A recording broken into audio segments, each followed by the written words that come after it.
8년 무정산 황윤성, 알고 보니 재벌가 후계자였다. 한때 사람들은 그를 그저 오래 버틴 무명가수로만 기억했다. 화려한 조명 아래 서 있었지만 정작 그의 삶은 조명 밖 가장 어두운 곳에 있었다. 이름보다 사연이 먼저 알려졌고 무대보다 눈물이 먼저 떠올랐으며 노래보다 버텨낸 시간이 더 깊게 남은 인물, 바로 황윤성이다. 그는 8년이라는 긴 시간 동안 제대로 된 정산 한 번 받지 못한 채 연예계의 차가운 바닥을 걸었다고 알려졌다. 누군가에게 8년은 경력을 쌓는 시간일지 모른다. 그러나 그에게 8년은 매일 무너지고도 다시 일어나야 했던 생존의 시간이었다. 대중이 황윤성을 바라본 시선은 분명했다. 그는 실패한 아이돌 출신이었고 다시 일어서기 위해 트로트 무대에 모든 것을 건 청년이었다. 중소기획사의 냉혹한 현실, 데뷔 후에도 빛을 보지 못한 그룹 활동, 끝없는 오디션과 서바이벌, 그리고 돌아오지 않는 정상금. 겉으로는 연예인이었지만 속으로는 하루하루를 버티는 청춘이었다. 무대 위에서는 웃어야 했고 카메라 앞에서는 당당해야 했지만 현실은 전 재산 몇백만 원으로 미래를 걱정해야 하는 막막한 삶이었다. 그런 그에게 대중이 마음을 연 이유는 단순한 동정 때문만은 아니었다. 황윤성의 이야기에는 이상하게도 사람을 붙잡는 힘이 있었다. 그는 무너질 만한 순간에도 무대에 섰고 포기해도 이상하지 않은 상황에서도 노래를 놓지 않았다. 친구들의 무심한 말 한마디, 언제 TV에 나오냐는 농담, 이제 그만둔 것 아니냐는 시선은 그에게 칼처럼 꽂혔을 것이다. 그러나 그는 분노 대신 침묵을 택했고 원망 대신 연습을 택했으며 절망 대신 다음 무대를 기다렸다. 특히 사람들의 마음을 흔든 것은 가족에 대한 그의 태도였다. 어렵게 모은 돈으로 할머니에게 용돈을 드리고 농사를 좋아하는 아버지를 위해 언젠가 넓은 땅을 사들이고 싶다는 꿈을 말하던 모습은 많은 이들에게 깊은 울림을 줬다. 그 장면 속 황윤성은 스타가 아니었다. 성공을 꿈꾸는 한 아들이었고 가족 앞에서만큼은 누구보다 진심인 평범한 청년이었다. 그래서 대중은 그를 더 응원했다. 저 청년만큼은 꼭 잘 됐으면 좋겠다고, 저런 사람은 언젠가 반드시 빛을 봐야 한다고 믿었다. 그러나 이야기는 여기서 끝나지 않았다. 오히려 진짜 폭풍은 그가 마침내 다시 주목받기 시작한 순간 몰아쳤다. 오랜 무명 생활 끝에 트로트 무대에서 존재감을 드러내고 서바이벌 프로그램을 통해 다시 이름을 알리며 사람들의 응원이 뜨거워지던 바로 그때였다. 온라인과 방송가 주변에서 믿기 힘든 이야기가 흘러나오기 시작했다. 황윤성이 사실은 평범한 흙수저 청년이 아니라 거대한 자본을 가진 집안의 후계자라는 의혹이었다. 처음 이 이야기가 퍼졌을 때 사람들은 믿지 못했다. 8년 동안 정산도 제대로 받지 못했다는 가수가, 세금 문제로 고통받았다는 청년이, 전 재산 몇백만 원을 이야기하던 사람이 사실은 재벌가와 연결되어 있다니. 그것은 너무도 극단적인 반전이었다. 한편의 드라마에서도 과하다고 느낄 만큼 충격적이었다. 대중은 혼란에 빠졌다. 그동안 우리가 믿었던 눈물은 무엇이었는가? 무명 가수의 고통은 진짜였는가? 아니면 누군가가 만들어낸 완벽한 서사였는가? 하지만 이 의혹이 더 큰 파장을 만든 이유는 단순히 부모가 부자라는 이야기 때문만은 아니었다. 더 충격적인 지점은 만약 이 서사가 사실이라면 황윤성은 특권을 누린 재벌 2세가 아니라 오히려 자본의 보호막 밖에 의도적으로 놓인 인물일 수 있다는 해석이었다. 말 그대로 온실 속 화초가 아니라 거친 바닥에서 살아남도록 던져진 후계자. 부모의 도움으로 쉽게 성공한 사람이 아니라 부모의 그림자 속에서도 도움을 받지 못한 채 가장 낮은 곳을 직접 통과한 사람이라는 것이다. 이 대목에서 이야기는 단순한 연예계 가십을 넘어선다.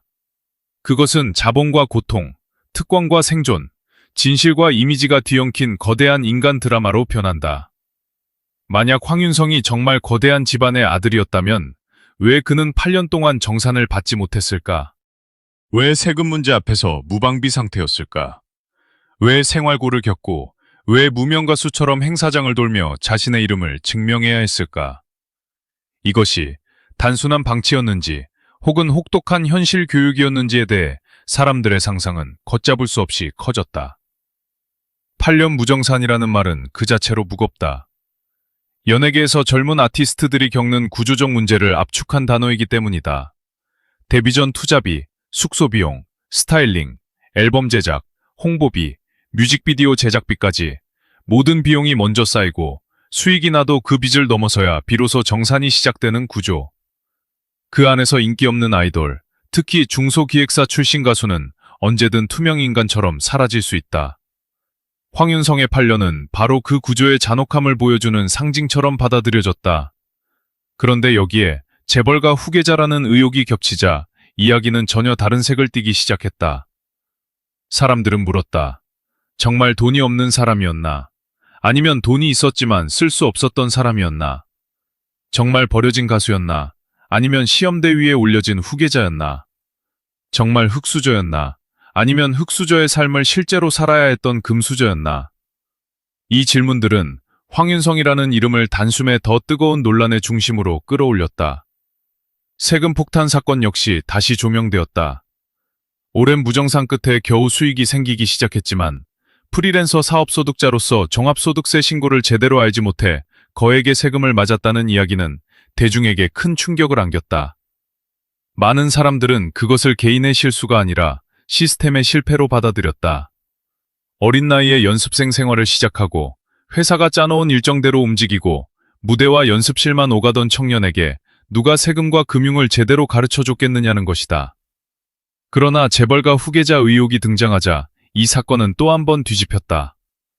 만약 집안에 막강한 세무와 법무 인력이 있었다면 왜 이 문제는 미리 막아지지 않았을까? 왜 그는 직접 고통을 겪어야 했을까? 누군가는 이것을 냉혹한 교육이라고 해석했고, 누군가는 지나친 방치라고 보았다. 또 누군가는 이 모든 논란 자체가 대중이 스타의 고통을 얼마나 극적으로 소비하는지를 보여주는 거울이라고 말했다. 중요한 것은 황윤성이 실제로 어떤 배경을 가졌든 그가 통과한 시간의 무게까지 쉽게 지워지지는 않는다는 점이다. 사람들은 그의 무대에서 흔들리는 목소리를 들었다. 눈물을 삼키며 노래하던 표정을 봤다. 팀을 위해 책임감을 보이던 순간을 기억한다. 생활고를 이야기하던 태도에서 허세보다 절박함을 느꼈고 가족 이야기를 할 때 드러나는 진심을 보았다. 그래서 단순히 부자였네, 끝났다 라는 식으로 이 서사를 닫기 어렵다. 오히려 이 이야기가 더 강하게 사람들을 붙잡는 이유는 바로 그 모순 때문이다. 배경은 화려했을지 모르지만 경험은 바닥이었다. 태생은 높은 곳이었을지 모르지만 실제 삶은 낮은 곳을 지나왔다. 누군가는 그를 가짜 흙수저라고 부르려 했지만 또 다른 누군가는 그를 언더커버 재벌이라는 새로운 서사의 주인공으로 바라보기 시작했다. 돈이 있었지만 돈의 혜택을 받지 못한 사람, 이름 없는 가수였지만 이름 뒤에 거대한 그림자가 숨어있던 사람. 그 기묘한 충돌이 황윤성이라는 인물을 더욱 드라마틱하게 만들었다. 이 사건은 대중에게 불편한 질문을 던진다. 우리는 왜 누군가의 고통에 열광하는가? 왜 무명이라는 단어에 눈물을 흘리고 가난이라는 배경에 더 쉽게 감동하며 성공한 뒤에야 그 사람의 지난 시간을 아름다운 서사로 포장하는가? 만약 황윤성의 배경이 달랐다면 그의 눈물은 덜 진짜가 되는가? 만약 그의 가족이 부유했다면 그가 겪은 8년의 무정사는 아무 의미 없는 연기가 되는가? 이 질문 앞에서 대중의 판단은 쉽게 하나로 모이지 않는다. 황윤성의 이야기가 강력한 이유는 선악이 분명하지 않기 때문이다. 그는 완벽한 피해자도 완벽한 특권층도 아니다. 적어도 원문 속 서사에 따르면 그는 모순 그 자체다. 자본의 그림자를 등에 지고 태어났지만 정작 자본의 따뜻한 보호를 받지 못한 사람. 무대 위에서는 무명 가수였지만 무대 밖에서는 믿기 힘든 배경을 가진 인물로 의심받는 사람. 바로 그 양면성이 대중을 더욱 끌어당긴다. 연예계는 언제나 이야기를 판다. 노래만으로 사랑받는 시대는 지났다. 사람들은 목소리 뒤의 삶을 궁금해하고 무대 뒤의 눈물을 소비하며 한 사람의 실패와 재기를 자신들의 감정으로 끌어안는다. 황윤성의 서사는 바로 그 시대의 가장 극단적인 사례처럼 보인다. 8년 무정산, 세금 폭탄, 무명생활, 가족을 향한 효심, 그리고 재벌가 후계자 의혹까지. 이 모든 요소가 한 사람의 인생 안에서 뒤엉키며 믿기 어려울 만큼 강렬한 드라마를 만들어낸 것이다. 그러나 이 이야기를 단순한 폭로로만 바라보는 것은 위험하다. 실존 인물을 둘러싼 의혹은 확인되지 않은 상태에서 쉽게 단정되어서는 안 된다. 중요한 것은 자극적인 배경보다 그가 실제로 보여준 태도와 시간이다. 황윤성이라는 이름이 사람들에게 남긴 인상은 결국 하나다. 그는 오래 버텼고, 다시 노래했고, 무대 위에서 자신의 존재를 증명하려 했다. 그것이 가짜가 아니라면 어떤 배경의 반전도 그 시간을 완전히 지울 수는 없다. 그래서 이 이야기는 더욱 묘하다.